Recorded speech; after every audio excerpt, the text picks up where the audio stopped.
আমাদের এবারের গন্তব্য হলো যাকে বলা হয় বাংলাদেশের দার্জিলিং। বান্দরবন শহর থেকে 50 কিলোমিটার দূরে আমরা চলে আসছি আজকে নীলগিরি মেঘের রাজ্যে।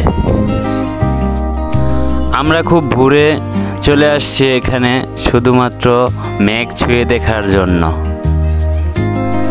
দুঃখের বিষয় হলো মেঘ আমাদের সাথে ছলনা করে দূরে চলে গেছে।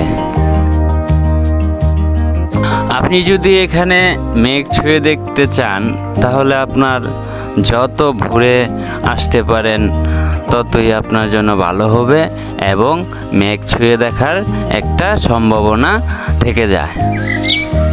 মেঘ ছুঁয়ে দেখতে পারি নাই তাতে সমস্যা নাই, এখানকার যে ভিউ তা আপনার মনে একটা তৃপ্তি নিয়ে আসবে।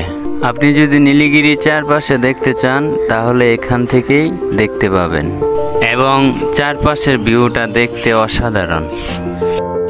আমি এখানে আসার আগে বুঝতে পারিনি নীলগিরি দেখতে এত সুন্দর। আমরা যেখানে দাঁড়িয়ে আছি সেখান থেকে অনেক দূরে মেঘ দেখা যাচ্ছে। এই মেঘের রাজ্যে আসা একটাই কারণ, মেঘ ছুঁয়ে দেখা।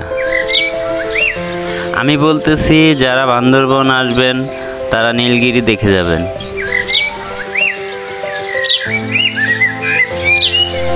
এখানকার মেঘে ঢাকা পাহাড়গুলো দেখতে কত সুন্দর তা হয়তো আমি আপনাদেরকে বলে বোঝাতে পারবো না। আনুমানিক আমরা এখন 2200 ফুট উঁচুতে দাঁড়িয়ে আছি। নীলগিরি পাহাড় চূড়াটি সেনাবাহিনীর দ্বারায় পরিচালিত হয়ে থাকে। এখান থেকে নিচের ছোট ছোট পাহাড়গুলো দেখতে খুবই সুন্দর লাগে। আশা করি বান্দরবন যদি আসেন তাহলে নীলগিরি আসবেন, নীলগিরি উপভোগ করে যাবেন, ভালো লাগবে। এখানকার মানুষ ওই নিচের আঁকাবাঁকা পথ দিয়েই চলাচল করে থাকে। আজকের ভিডিও এই পর্যন্তই। ভিডিও যদি ভালো লেগে থাকে তাহলে like, comment, share and subscribe করে দেবেন।